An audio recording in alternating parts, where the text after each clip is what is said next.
Welcome back to the Explainer. So today we're tackling a puzzle that has probably frustrated millions of us. You know the one. It's sat unsolved on countless desks. Maybe it's even taunting you right now from a shelf. The iconic Rubik's Cube. But here's the secret. We are going to conquer this thing by just mindlessly spinning the sides and hoping for the best. No way.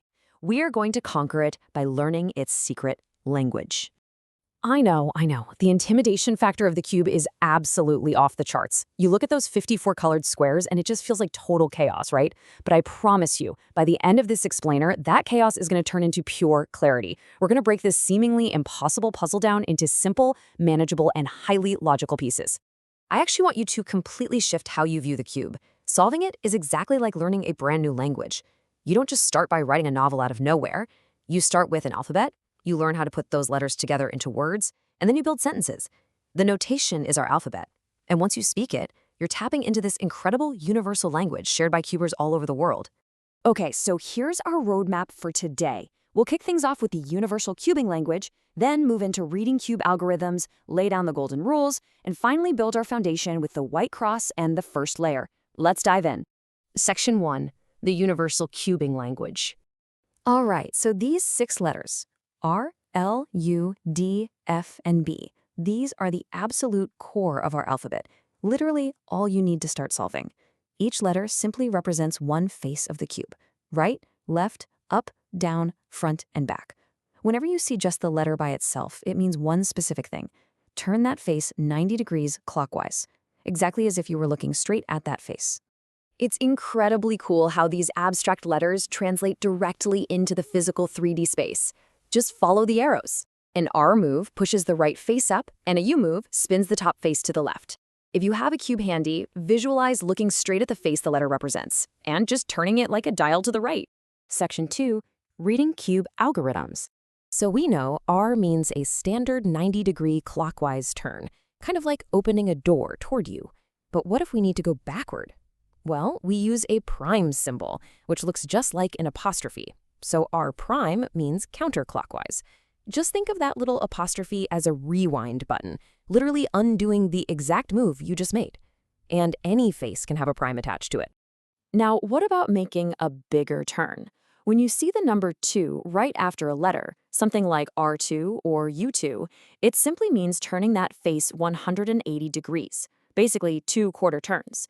And honestly, the best part about this, because it's a perfect half circle, the direction doesn't even matter. R2 clockwise lands in the exact same spot as R2 counterclockwise. Pretty neat, right? So the absolutely crucial point here is how we string all of these letters together into an algorithm. An algorithm is really just a sequence of moves, and you read it straight from left to right, just like you're reading a sentence in a book. It's a very specific recipe that lets you move specific pieces exactly where you want them, completely safely, without destroying all the hard work you've already done on the rest of the cube. Section 3, the golden rules. Okay, here is where we need to shatter the biggest myth of the Rubik's Cube. Most people think you solve it face by face, like getting all the blue on one side, then frantically trying to get all the red on the other. That is a total trap. The cube is actually solved layer by layer, almost like building a cake. And crucially, the centerpieces never, ever move. Because of this, the centerpiece dictates the entire color of that face, so the white center will always be the white face.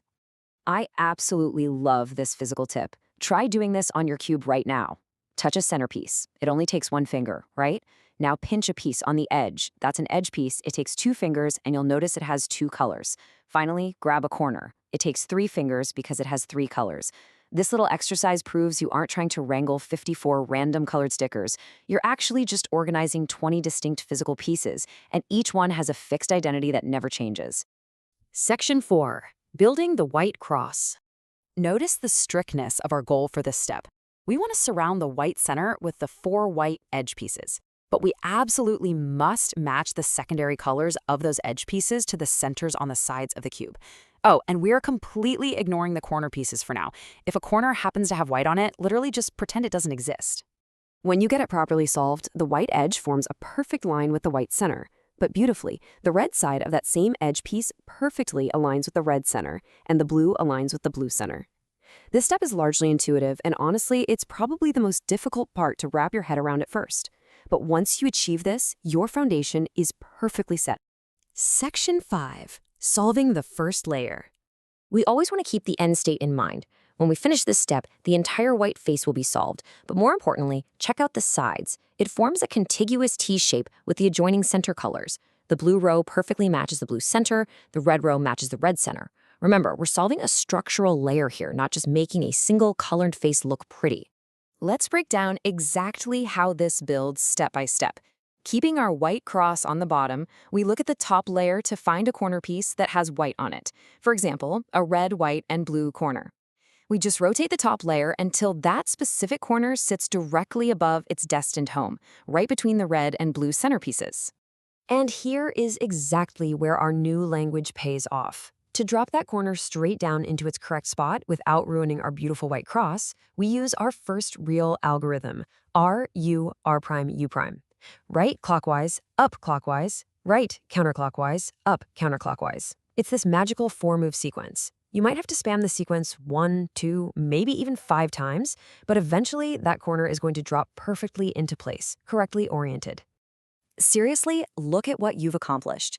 By understanding the fundamental language of R, U, F, L, B, and D moves, and viewing the cube as a mechanical structure rather than just a weird sticker puzzle, you've completely framed the first layer. You're no longer guessing. You are actively speaking the universal language of the cube. The foundation is poured. But the real question is, now that you're fluent, are you ready to flip that cube upside down and conquer the rest of the layers? Keep practicing that notation, and we'll see you next time.